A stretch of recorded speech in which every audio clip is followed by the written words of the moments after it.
Hi, my name is Joyce. I'm in the USI Technical Department. Today I'm going to show you how to change the motor fuse.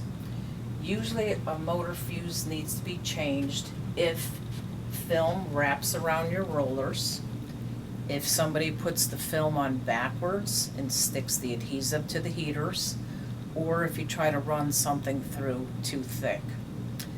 The fuse is under the left cover. You have 4 metric Allen wrench screws to take off.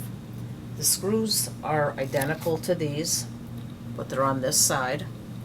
I've taken 3 off to save some time on the video.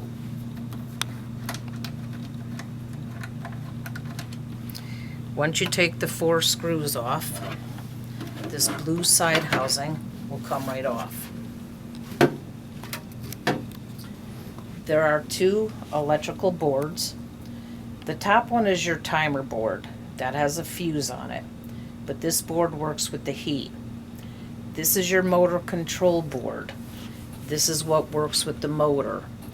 This is the glass fuse. It's a 250 volt 1 amp fuse. It just pulls out. If you don't hear any motor noise at all, typically the fuse blew. You need to change the fuse. If the fuse blows, either the motor board got damaged or the motor itself. If the fuse blows and it's the motor board or the motor, you need to give us a call into the tech support department and we can help you from there.